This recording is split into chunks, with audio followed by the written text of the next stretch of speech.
Okay,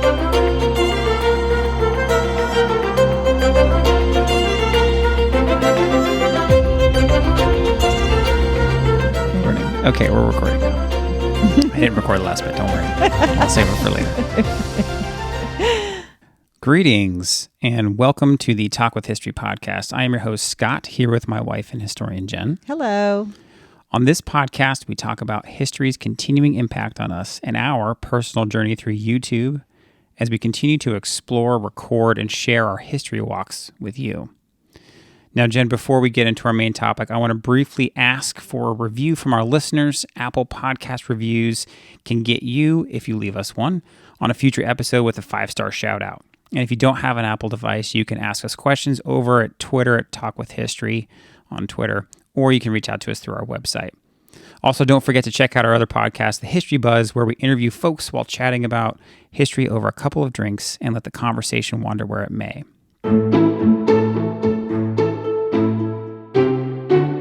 Most of the world, if not all of it, has been affected by the woman we're going to talk about today. She's from a small town in Virginia, and before she passed away, she had no idea what kind of impact she would have on modern-day medicine. But it is because of an African-American woman born into poverty and working a farm with family, a woman by the name of Henrieta Lacks, that we have to thank for so many medical miracles. So, Jen, why don't you tell us about who we're talking about today? Well, you mentioned her name, Henrieta Lacks. Yeah. And this was an amazing story to do for many reasons, but I stumbled upon this story when HBO did a movie about a book called The Immortal Life of Henrieta Lacks. And the book came out in 2010, and the movie was made with Oprah Winfrey playing Henrieta Lacks' daughter. That's right. And it went through the whole story of the family pretty much discovering that their mother's cell line was responsible for so much medical research impact. Right. And what that meant for them, and just kind of like past traumas that they had in their life, plus the trauma of the ethics of the whole situation. Yeah. Their mother never knew. They never really even knew. So why don't you, for the listener who's never heard of Henrieta Lacks, and why don't you talk about kind of what that story was? Because really, first off, to set the stage, you tell me about Henrieta Lacks, right? Because we do talk about a little bit of the production side of things, and I'm like, who the heck is this? And you're like, oh, don't worry. It's like she's buried in her hometown is like in the middle of Virginia, 3 hours away. I was like, sure, let's do this. Let's drive 3 hours away. So that's kind of where I was going with that, is watching that movie. And then after I think I watched that movie while we were in Pennsylvania. Okay. And then we moved here, and I remembered she was from Virginia, and I wanted to find out more about her. And I looked her up, and she's from Clover, Virginia. Yeah. Before she moves to Baltimore, Maryland. She grew up in Clover, Virginia. She wasn't born there. She was born in Roanoke. Oh, okay. And they actually just demolished the house where she was born. Where she was brought home to. Okay. And she might have been born in the house, but I think she was brought home to that house.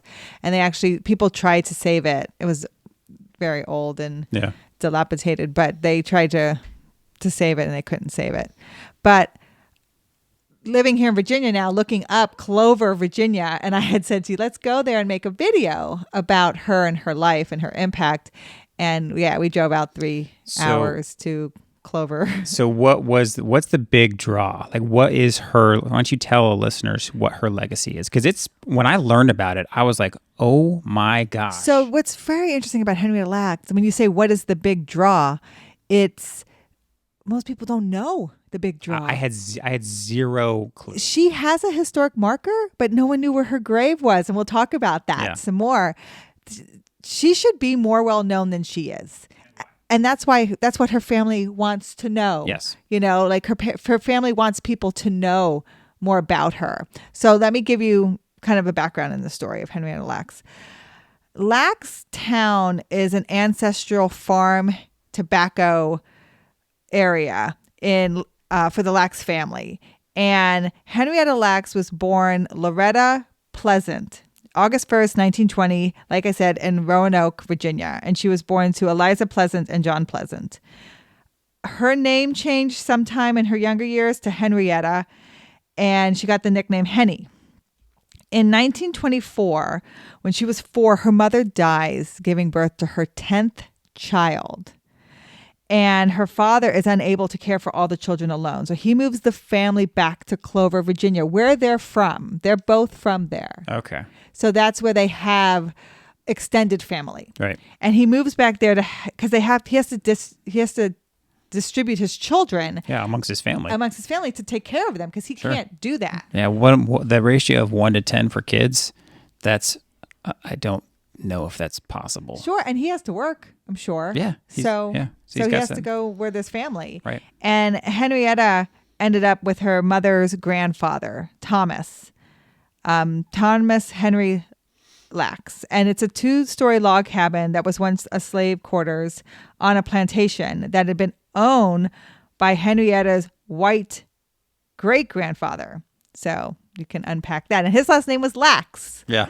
So as you can... Yeah, you don't really connect the dots for the viewers on the video. You don't tell them like, this is what happened. You just say like, well, his last name was Lacks and he was her great-grandfather. Yes. He was her great-grandfather. So most enslaved, when they are freed, sometimes took their master's last name. Oh, okay. In this instance, I would say the last name was more relational. Sure. Than just taking. It was a little bit more of both, right? Yes. Yeah. And that also is not rare with enslaved Yeah. situations sometimes. Sure. So Henrietta Lacks is an example of that. And so she grows up on this tobacco farm. Now, if you watch the video, we stand in the tobacco farm area. Well, we believe might have been theirs, but it was definitely tobacco farm. Yes. We weren't sure if it was theirs, but that was an old farm. I'm pretty sure it took us out there. Some random GPS. Yes. I mean, we were literally driving in my 4Runner, like there was barely a road. Yes. It was kind of more of dirt tracks. And we stand out there, and I talk about Henrietta Lacks there. So tobacco farming is basically what is the big industry. Yeah. For Virginia. For that area. And so that's what she does. Yep. And kind of in that sharecropper kind of idea. Right. Where her family is now working the land. So she drops out of school in the 6th grade. And of course, as you can imagine, it's probably segregated. Yep. Right. So she has to probably walk farther away to school, and the family needs help at the farm and money. So she drops out and helps support her family. They say she had hazel eyes, a small waist, size 6 shoe. She's always wearing red nail polish and a pleated skirt. And the few pictures that survive of her, she definitely looks like she cares about how she presents herself. Yeah, I mean the picture that I found when I look her up, there's the portrait. I think it looks like it was painted. I'm not sure if it was. So that was painted for the National Gallery, right? And that's in the Smithsonian. Yes, and the Smithsonian for African American History. Right. Now they paint that portrait off a photograph of her. Yeah. And the couple photographs that do survive of her, she is very well presented. Yeah. Like you can tell she really cares about how she looks, and that's great. Good for her. Like she just looks good. Red nail polish, pleated skirt. Like she keeps herself well put together. She cares about how she presents herself. In 1935, when she's 14, she gives birth to her first child, a son. Yep. So at that house where she lives with her great grandfather, she also lives, I think, with like her second cousin who will become her husband. So he's also there as well. I didn't realize they were like distantly related. Yes. Okay. And then in 1939, she gives birth to a daughter. Her name is Elsie. So she has 2 children before she marries him, David Lacks, in 1941. So she has one child at 14, one child at 18, gets married at 20 in Halifax County, which is where Clover is. So in that county, they get married. And it's later that year in 1941 that they all move to Baltimore, Maryland. And they move there for opportunity. They move there to escape the racism. Sure. This is the beginning of the war. Oh, that's right. This is right before World War I starts. So I think they're just trying to get away from the lack of opportunity. Sure. And there's more opportunity up north. So they moved to Baltimore. I think they have family who had also moved there and said, come here. Yeah. And there's more opportunity here. So that's where they go, to Baltimore, Maryland. And she has 3 more children while they live there. But it's there. Her last child is born in November of 1950. And then in January, she goes to Johns Hopkins Hospital because that's one of the few places where African Americans can go to be treated. It's still segregated. It is a segregated hospital, segregated waiting rooms. But she has, her words, a knot in her womb. She thought it was her pregnancy, right? She gives birth in November, but then in January, the knot has not gone away. So she goes to Johns Hopkins University, and a doctor, Dr. Howard Johns, takes a biopsy, and he takes a biopsy off of a mass in her cervix. And the samples were given then to a Dr. Guy, and he's a researcher for Johns Hopkins. Yep. Now, at the time, this is a normal thing to do. Sure. They're trying to figure out what's going on. So this would happen to a white person or a black person. Yep. They would take a sample from good, healthy cell tissue and cancerous cell tissue, compare the two. They do that nowadays. Yes. So this is not, you don't need to give consent to have those samples taken and tested. Sure. So, yeah. I mean, you've basically, when you come in and you say like, I'm signing all the forms to say like, yeah, I'm not going to sue you if you help me out, and you're doing all this stuff. Like that's what you're signing. So it's Dr. Guy, who's the researcher at Johns Hopkins, who takes these cells, and he's the one who, and we'll get into what happens. He discovers this cell line, and he calls it the HeLa cell line. And now, what's unique about her cell line? Well, we'll talk more about that, but let me talk more about her life a little bit. Sure. So HeLa is the first 2 initials of her first name and the first 2 initials of her last name. Yeah, that was a cool connection. That's how they, and that was just a typical way of labeling cell lines. Yeah. It wasn't unique to her. This is how they would do everybody's cell line. Yeah. Easy way to classify them.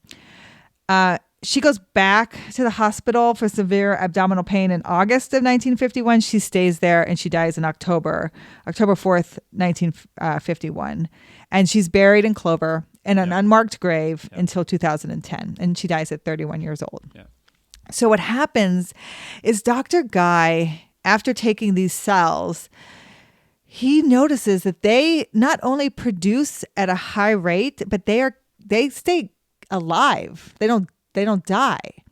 So you can keep them alive long enough to examine them, to do tests on them. Which wasn't normal. It's never been seen before. Right.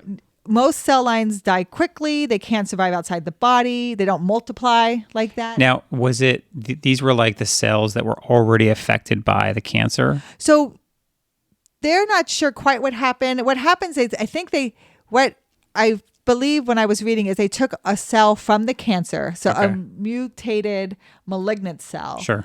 And he made the cell line from one of those cells. So it actually is like a cell line that has been adapted from her cell line. Sure.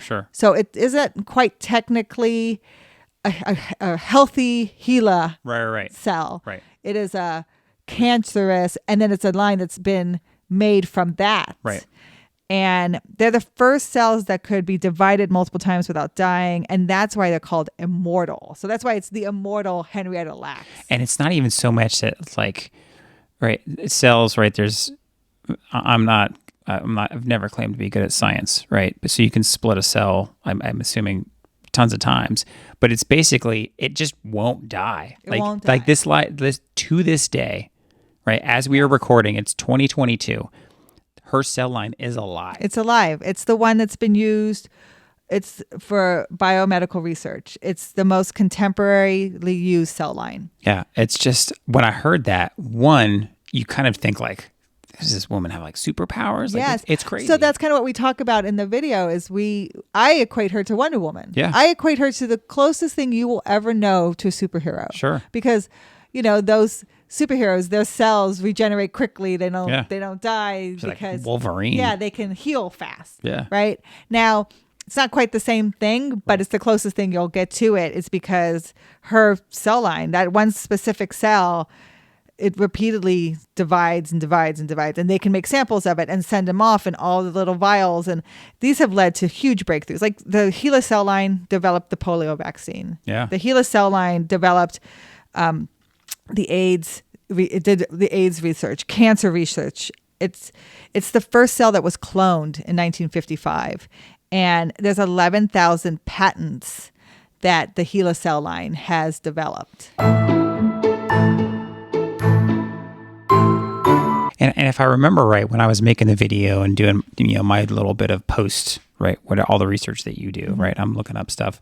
I mean, it actually the cell kind of got out into the greater, I say, medical community around the world pretty quickly. Oh yes, everyone uses it. Yeah, I mean, and not just U.S., it's worldwide. Worldwide, and so there are companies that you can buy cells from to do research. Yeah, and they mass produce the HeLa Cell line. That's great. So it's basically a commercialized cell line. Yeah, and so that's where you get into the ethics. Right. Of this, because so much money has been generated from her cell line. Right. Not even millions, billions of dollars. Yeah, easy. And so then you have her family. She dies at 31, right? And she has how many children by that point? She has Was it 6? 3. She has 5. 5. Okay. 5 children by that point. Yep. And they get, then they get distributed to family, right? Because she dies young in a similar fashion that her and her siblings, and they suffer trauma. People who didn't want to raise them or weren't very good caregivers, and they grow up in relative poverty. Some of her children can't even afford medical insurance, and here her cell line is developing these huge breakthroughs in medical research, generating billions of dollars, and her family can't get their own medical coverage. Right. So what happens is people start wanting to know more about the cell line. Who are these people? Who's this family that this cell line came from? So they would get phone calls through the years. Oh. How often were you sick? What happened in your like family? Researchers trying to do kind of post whatever follow up. Yeah. They didn't quite understand what they were being asked and told, especially her husband. When they said, well, we have her cell line here, he thought, is she still alive? Like, what are you saying? She died. Like, they didn't quite understand. Yeah. And so not only are they using their mother's and wife's cell line, but they start to really dig into their medical history. Sure. And so that kind of ethical questions of their medical history being so out relatively public. I mean, even though it's like medical, HIPAA and all that stuff, when there's that many medical laboratories, it's hard to say that that's private. Yes. And so that's where more ethics comes into play. Plus, she's African American. Yeah. So you fall into these other ethical questions. The Tuskegee experiment, where they gave all these African American men, syphilis, unbeknownst to them, to see what it would do to them. Oh, wow. And that happened in the 1950s. Right? You have all these African American women who were enslaved, who were tested on by doctors who became the fathers of gynecology. And these women gave no consent, and they found out all about women's reproductive health by testing these enslaved women. Yeah. And these men then get revered as breakthroughs in medical science. So there's a lot of questionable ethics. So that's where Henrieta Lacks falls into that realm. Yeah. So you start to question, well, are we overlooking her rights because she's African American? Are we overlooking her rights because she's a woman? Are we looking at where she comes from? So those are the kind of questions. So her family, when this was all brought to light, when they could understand what was happening, that's when they kind of pushed back and asked for more say in what happens to her cells, ask for more, just a seat at the table. Yeah, I mean, she didn't have, you mentioned it in the video. I mean, her grave didn't even have a headstone till like a few years ago. Yeah, 2010. And it was Dr. Gay and his group from Johns Hopkins that sponsored that.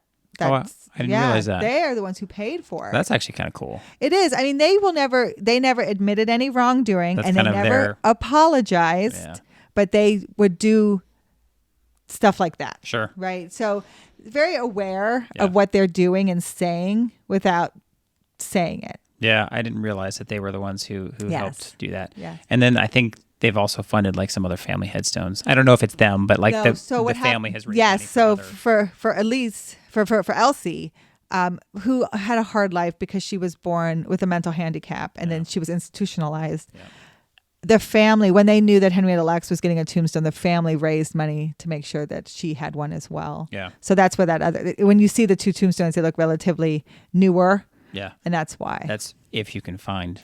If you can find. So that was part of our journey. Yeah, absolutely. So putting the story together, again, she should be more revered and more celebrated. And when you go to Clover, there is a marker to her. Yep. But that is it. And we wanted to find her grave. And we really wanted to pay respects to her grave. But her grave is unmarked. Well, her grave is marked, but it's in an unmarked graveyard. Right. Well, so let me kind of paint the larger picture here. So here we are driving from Norfolk out to Clover. It's about 3 hours. It's 3 hours, yes. Kids are troopers, right?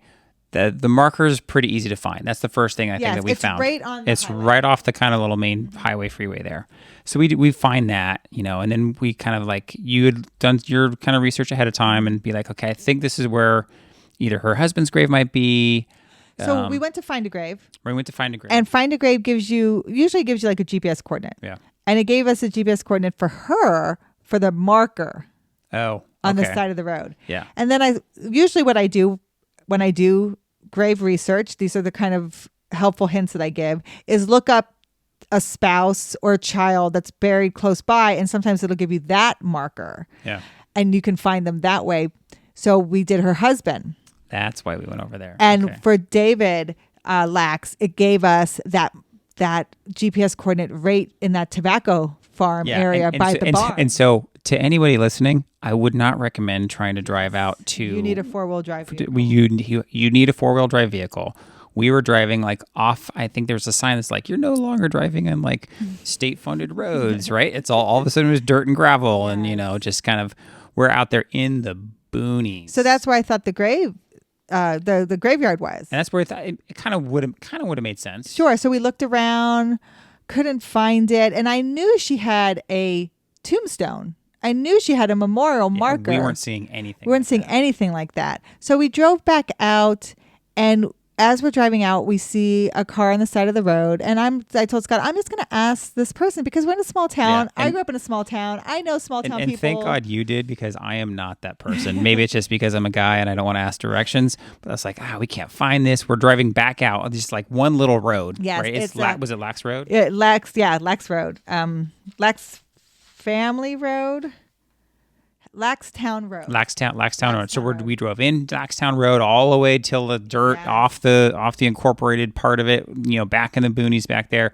I mean, Clover, Virginia is pretty remote. There might be a town of like maybe a couple hundred people. Yeah. I don't even know if the town's incorporated or if it's an actual town. I'm not sure. But we're driving back out. We're kind of getting frustrated. We're hoping we can find it. We're looking around. We see this truck just kind of looks like someone's waiting for someone to come out of their house. So Jen's like, windows open? Yeah, she's like, Scott, pull up next to this person. I'm going to ask. I was like, okay, fine. So you do. And then she just strikes up a conversation. Yeah, I asked that, ma'am, we're looking for Henrieta Lacks' grave. Do you know where it's at? She goes, oh, Henny. Yeah, her grave is back the way you came. Yeah. You're going to go down the hill and you're going to see a house on the right, a yellow house with the door open. It's an old house. Yeah, very country directions. Yes. It was quite adorable. She's like, and when you see that house, it's just right off beside it, you'll see a little path. Which there's no path, it's just grass. Yeah. I mean, luckily we were there in winter, so it's a little bit easier to see because all the leaves were off the trees. And she's like, and you just drive up that path, and don't worry, it looks like you're driving on a lawn, but you're not. Just drive up that path, and you'll see it when you get up there. And I was like, okay, so down the hill? And she's like, yeah, just down the hill. Don't go back up the hill. And I told her, we just went over a bridge. She goes, no, don't go. That's too far. She goes, just down the hill. You'll see the yellow house with the door open. It's open because no one lives there anymore. And it's an abandoned house. It's an abandoned house. She goes, and that's where you're going to, you won't see a road or anything. You'll just go right beside it. You'll see some grass area. Drive on that. Yep. and drive up over that hill, and that's. And I would say you don't need 4-wheel drive to get up there. No, I wouldn't say that. It wasn't that bad. But those were good directions. Yeah, and we wouldn't be able to find it otherwise. You wouldn't see there's it from no the sign. road. There's no nothing. You can't see it from the road. You would think it's someone's lawn or something. Yeah, so we have GPS locations, like precise GPS locations for that. On our website if you want to look up the episode travel guide for that particular episode. Yes, and I posted some of this on Facebook, finding the grave, and I had some people say, well, maybe the family doesn't want you to know, don't want you to see it. But the family has explicitly said they want her story told. Yeah, that's right. They want her celebrated. They want people to know her. They want people to celebrate her and respect her. So I felt like, no, I think they want people. They're pretty public about it. I mean, when I Googled, the Lacks family and Henrieta Lacks, I mean, part of the top hits was like some recent lawsuits that they're trying they're kind of working on against some of these big medical companies that are, excuse me, making money off of this. Exactly. So we went to the grave. There's about 20 graves there. Yeah, easily. It's definitely a family. Yeah, it's a family plot. Yeah. Plot. And we left a Wonder Woman figurine at her grave. Yeah. And we paid our respects. Her grave looks like a book. Yeah. Almost. And I think her family wrote the epitaph. Okay. So I think it was her granddaughters who wrote the epitaph on the front. But it's very respectful. She's buried beside her mother. And then she has her daughter Elsie on the other side. That's so right. It's her mother on one side and Elsie on the other side. So I think for me, it was just a very important place to be there. It looked like a very solemn place and beautiful place. I'm happy we found it. You never would have been able to find it. No, we got super lucky. I think I saw one YouTube video, and it was like somebody looked like they were in their Jeep showing that they were driving up to it. But it's only because I was specifically Googling, Henrieta Lacks, family cemetery or something, and so I was able to find it, and you could see, right? But he's not really talking. It's just kind of him driving up that way. Yes.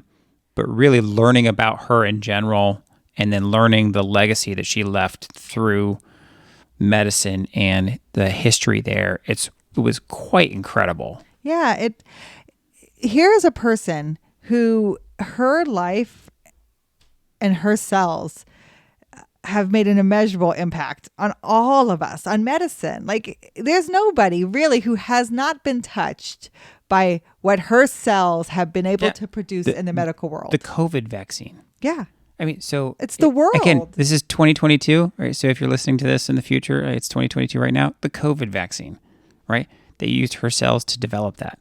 So it was just learning all this and making the video was really pretty neat, because here is someone who's, I don't know if she's really taught in history classes and this, that, and the other, but the impact that she had, and she's well enough known that there was a movie made and Oprah was in it and this, that, and the other, but it was pretty incredible. So Henrieta Lacks may not have known what her legacy would be, but it's there nonetheless. Her cells, for right or wrong, have provided medical breakthroughs that doctors have only dreamed of before the HeLa Cell was named and became widely known and used in medical research. So next time you talk to someone who's received a cancer treatment, HPV vaccine, in vitro fertilization, and yes, the COVID vaccine, think of Henrieta Lacks. Thank you for listening to the Talk with History podcast, and please reach out to us at our website, talkwithhistory.com. But more importantly, if you know someone else that might enjoy this podcast, please share it with them, especially if you think today's topic would interest a friend. Shoot them a text and tell them to look up the Talk with History podcast, because we rely on you, our community, to grow, and we appreciate you all every day. Thank you, Henrieta Lacks, and thank you to her family. We'll talk to you next time.